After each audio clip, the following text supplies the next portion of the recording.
नया फिर दिन हुआ,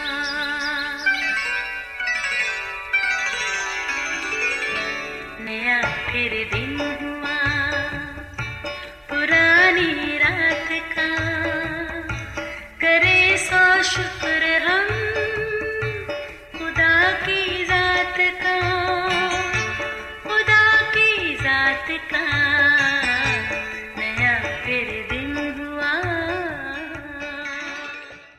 आज की आयत। उस वक्त रूह यस्सु को जंगल में ले गया ताकि अबलीस से आजमाया जाए। मत्ती 4:1 आयत। अजीज़ों, उर्दू अदब के नामवर शायर मिर्ज़ा गालिब का खूबसूरत शेर, हज़ारों ख्वाहिशें ऐसी कि हर ख्वाहिश पे दम निकले, बहुत निकले मेरे अरमान लेकिन फिर भी कम निकले। ख्वाहिश एक दिलकश आरज़ू है जिसकी तकमील के लिए इंसान हर दम सरगर्म अमल रहता है। इंसान के मुट्ठी भर दिल में ख्वाहिशात के अंबार लगे हैं जिनकी तकमील के लिए बाज़-औक़ात इंसान रेड लाइन भी क्रॉस कर जाता है। असल में ये ख्वाहिशात उन खूबसूरत तितलियों की मानत हैं जो हमारे दिल के आंगन में उड़ती रहती हैं और हमें अपनी तरफ मुतवज्जे करके पीछे आने पर मजबूर करती हैं। इन्हीं की बदौलत हम कई तरह के ख़तरों में पड़ जाते हैं और अक्सर अपने दुरुस्त ट्रैक से परे हट जाते हैं।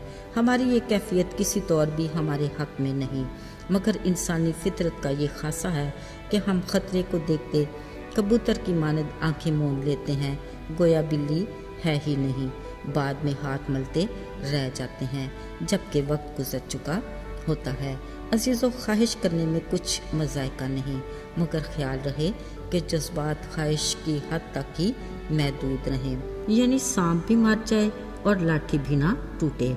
अजीज़ों, बिलाशुबा किसी भी मुकाबले, इम्तिहान या मिशन की तैयारी की ज़रूरत के लिए, कामयाबी से हमकनार होने के लिए सख्त मेहनत की ज़रूरत है।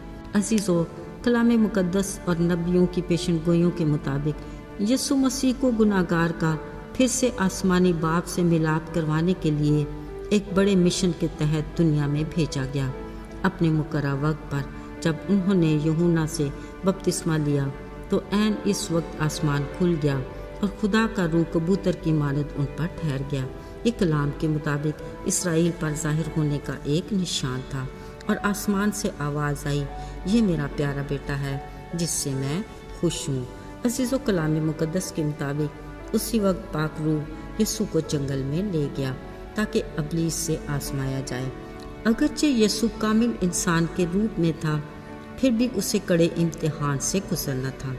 कलाम में ये भी लिखा है कि 40 दिन और 40 रात फाका करके आखिर को उसको भूख लगी।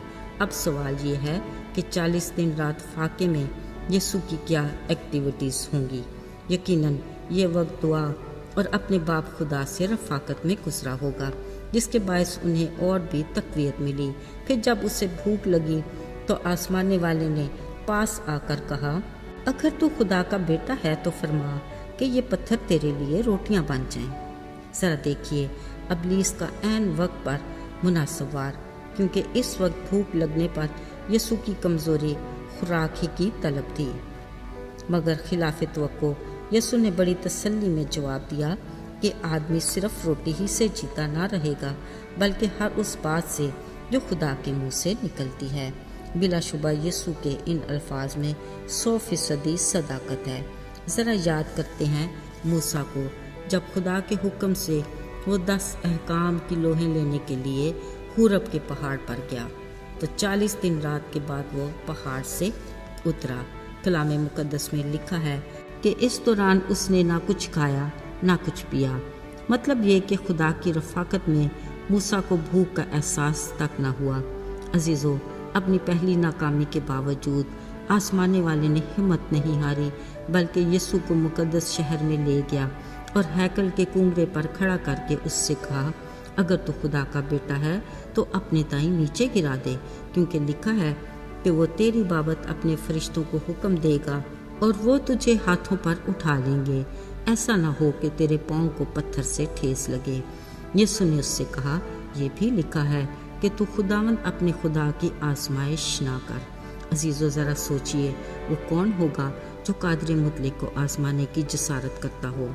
شاہ یہودا اگرچہ اسرائیل کا بادشاہ تھا، اس نے بھی ایک بار یہ کہا کہ میں نہ کوئی نشان طلب کروں گا اور نہ ہی خداوند کو آزماؤں گا۔ کلام مقدس میں یہ بھی لکھا ہے کہ تم خداوند اپنے خدا کو مت آزمانا۔ عزیزو، یہ بات بھی نہیں کہ خدا کو آزمانے کی ممانعت ہے، بلکہ لکھا ہے کہ آزما کر دیکھو کہ خداوند کیسا مہربان ہے، پر مبارک ہے وہ جس کا توکل خداوند پر ہے۔ عزیزو، لگتا ہے کہ یسوع کی زمینی خدمت شروع کرنے سے پہلے یہ اس کا کڑا امتحان تھا، کیونکہ ابھی بھی آزمانے والے کو تسلی نہیں تھی۔ وہ ایک اور کوشش کرنا چاہتا تھا، سو وہ اسے ایک اونچے پہاڑ پر لے گیا اور دنیا کی سب سلطنتیں اور شان و شوکت اسے دکھائی، اور اس سے کہا اگر تو جھک کر مجھے سجدہ کرے تو یہ سب کچھ میں تجھے دے دوں گا۔ واہ کیا بات! ابلیس نے سوچا شاید یہ سب سے بڑی پیشکش ہے، اب تو بات بن ہی جائے گی۔ ذرا سوچیں یہ کس قدر ممکن ہو سکتا ہے؟ جو خود آسمان اور زمین کا خالق اور مالک ہے، اس کا دعویٰ ہے کہ آسمان اور زمین کا کل اختیار مجھے دیا گیا ہے، اس کو کون اس کے اختیار کی پیشکش کر سکتا ہے؟ یسوع نے کہا اے ابلیس دور ہو، کیونکہ لکھا ہے کہ تو فقط اپنے خداوند کو سجدہ کر اور اسی کی عبادت کر۔ اور عزیزو، یہی بات موسوی شریعت کے 10 احکام میں بھی درج ہے۔ شکر خدا کا، ابلیس کو شکست ہوئی اور یسوع فاتح ٹھہرا۔ یاد رہے، یسوع کی آزمائشوں کے اختتام فقط یہاں تک نہیں تھا، بلکہ یہ سلسلے یسوع کی صلیبی موت تک چلتے رہے، مگر یسوع قبر اور موت پر فتح پا کر تیسرے دن جی اٹھنے پر ہمیشہ کی طرف فاتح قرار پایا۔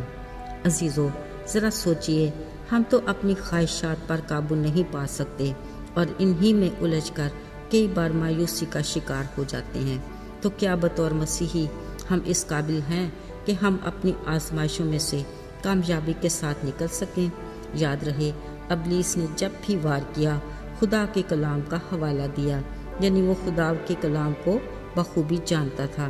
اس لیے ہمارے لیے یہ لمحہ فکریہ ہے، اگر ہم خدا کے کلام سے واقف ہوں گے تو تب ہی ہم اپنی آزمائشوں پر غالب آ سکتے ہیں۔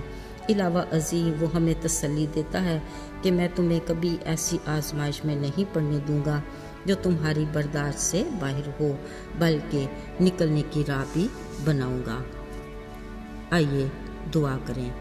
اے مہربان اور رحیم باپ، تو کس قدر عظیم ہے، ہم تیرے شکر گزار ہیں کہ تو آسمانی شان و شوکت کو چھوڑ کر ہم گناہ گاروں کے لیے دنیا میں آیا اور ہمیں گناہ کی دلدل سے نکالا، ہمیں اپنے میں مضبوطی عطا کر اور راستے کی ہر رکاوٹ اور آزمائش سے بچا۔ یسوع کے نام میں آمین۔